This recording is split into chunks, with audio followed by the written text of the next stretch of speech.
On Saturday, it will have been 1 year since Hurricane Harvey made landfall as a Category 4 storm along the Texas Gulf Coast. That storm dropped historic amounts of rain, causing flooding from Corpus Christi to Rockport, Houston, and Beaumont.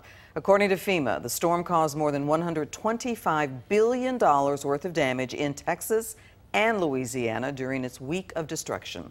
In Houston, flooding continued as reservoirs filled up and water had to be released into neighborhoods. Fox 4's Blake Hansen spoke to one family in West Houston still trying to recover. Show them your superheroes, Santi, or the Ninja Turtles. The Sotolongo household's like many others with 3 young kids. He's like Cannonball. Toys abundant down low, precious mementos up high. Here, this is what I was able to save as far as our photos. If only this was actually home. This is how we're gonna get in. Home. It's been a year, and I mean, I don't have walls, I don't have the floor, I don't have anything still. Still a mess, carved out from what it once was down to the studs, and even those. There's barely any studs that are original. Replaced too. So the water was to about right here. Harvey cut deep, forcing the Sotolongo family to start a complete rebuild, repairing damages both visible and those less so. My little guy, he's 7. He just looks at me and he's like, Mama, how do you know we're not going to flood? How do you know? I mean, how do you know? And I just tell him to hug me, that it's going to be okay, that we're not going to flood. The Sotolongo's home sits just south of the Buffalo Bayou and less than a mile from the Barker Reservoir Dam.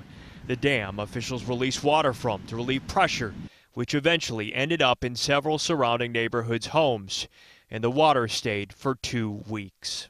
Despite some of these homes literally backing up to the Buffalo Bayou, many of them were not in the 100-year federally regulated floodplain. In fact, data shows in Harris County, nearly 3/4 of the homes that flooded during Harvey were not in that floodplain, which means many of them did not have flood insurance. There were no mandatory evacuations for our area. There were all kinds of neighborhoods listed on the news, none for this area in West Houston. The difficulty of the rebuilding process shows in her West Houston neighborhood. So they sold, these are new neighbors. Okay. They're selling across the street. They're selling. My brother's house is just 2 houses down and he just moved back in. With the rebuild difficult, I deal with things sometimes through the camera lens. Sotolongo began collecting photos and videos of her own story. Oh, baby, don't get hurt. Intimate moments.